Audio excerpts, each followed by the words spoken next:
Good evening, everyone. I'm Laura Ingraham. This is the Ingraham Angle. Thanks, as always, for spending some time with us.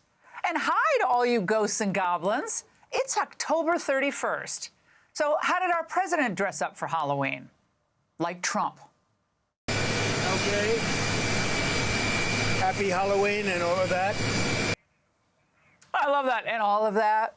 Look, he's got a lot on his plate. We still have to make sure China lives up to its big promises. He's awaiting a Supreme Court ruling on tariffs that could make or break our economy.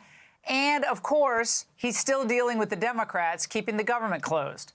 But it's clear that he's had enough of their politics. I don't know what's wrong with them. They've never done a thing like this. They've become crazed lunatics. All they have to do is say, let's go, let's open up our country, and everything snaps back into shape. So there's something wrong with them. I'm always going to meet. All they have to do is open up the country. Let them open up the country, and we'll meet. We'll meet very quickly. But they have to open up the country. It's their fault. Landing in Palm Beach this afternoon, just a day after he returned from racking up his trade wins in Asia, the president emphasized that Republicans want this resolved, like yesterday. But they're not going to allow Democrats to take the entire country hostage to do it. But the Republicans are very unified. They're very strong. And they want to do what's right for the country. They don't want to see trillions of dollars wasted on people that came into our country illegally, many from prisons and many from areas that you don't want to even know about.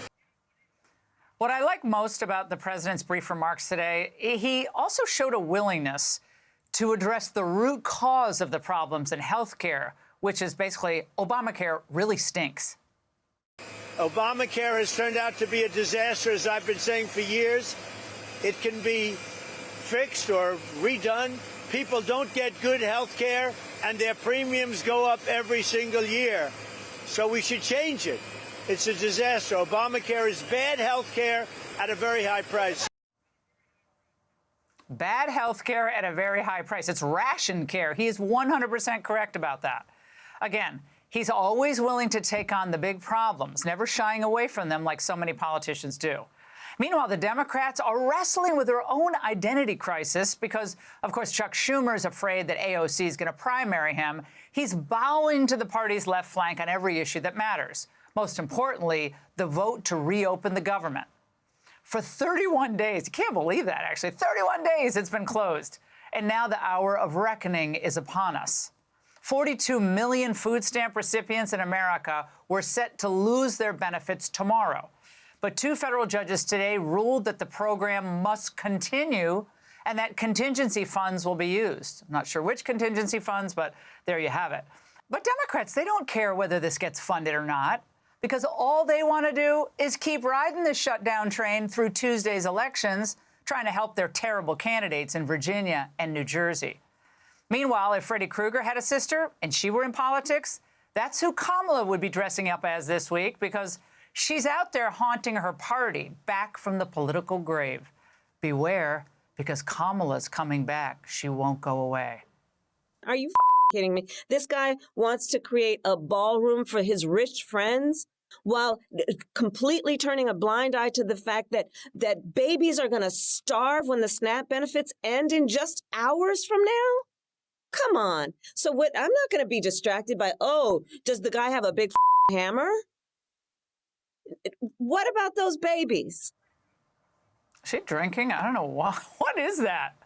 She's still talking about the ballroom? Really? It's being built with private money, sweetheart. Her comments make zero sense. Not even worth talking about. Think about the state, though, we'd be in, our entire country would be in, if she and Dougie were in the White House. Imagine her sitting across the table from President Xi. I met with over 150 world leaders, presidents, prime ministers, chancellors, and kings. I've negotiated very important deals and issues on behalf of the American people. And I'm going to draw a Venn diagram to try to explain it all to you. She's negotiated what exactly? Name one deal. Well, besides the deal to kick Joe off the ticket and install herself, her lame self, as the party's nominee. Now, yesterday, doing the tedious rounds on various podcasts, Kamala revealed her true feelings about children as well. Basically, that they're too stupid to know how dumb she is. They'd be her electoral saviors. I think we should reduce voting age to 16. Gen Z, their age about 13 through 27. They've only known the climate crisis, and I think we must invest in them, but I think that they are rightly impatient with a lot of what is the tradition of leadership right now. Well, they're becoming more conservative by the day. We do know that. Has she not been seeing the voting trends? Any of the turning point events? She's totally checked out. Trump's locked in. Democrats are falling apart. And the GOP is sticking together.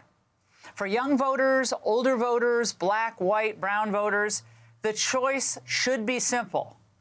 Common sense economic policy, a tight border, and strengthened military, or Democrats' wide-eyed socialism, open borders, and a weakened military. The choice is obvious. Hey, Sean Hannity here. Hey, click here to subscribe to Fox News YouTube page and catch our hottest interviews and most compelling analysis. You will not get it anywhere else.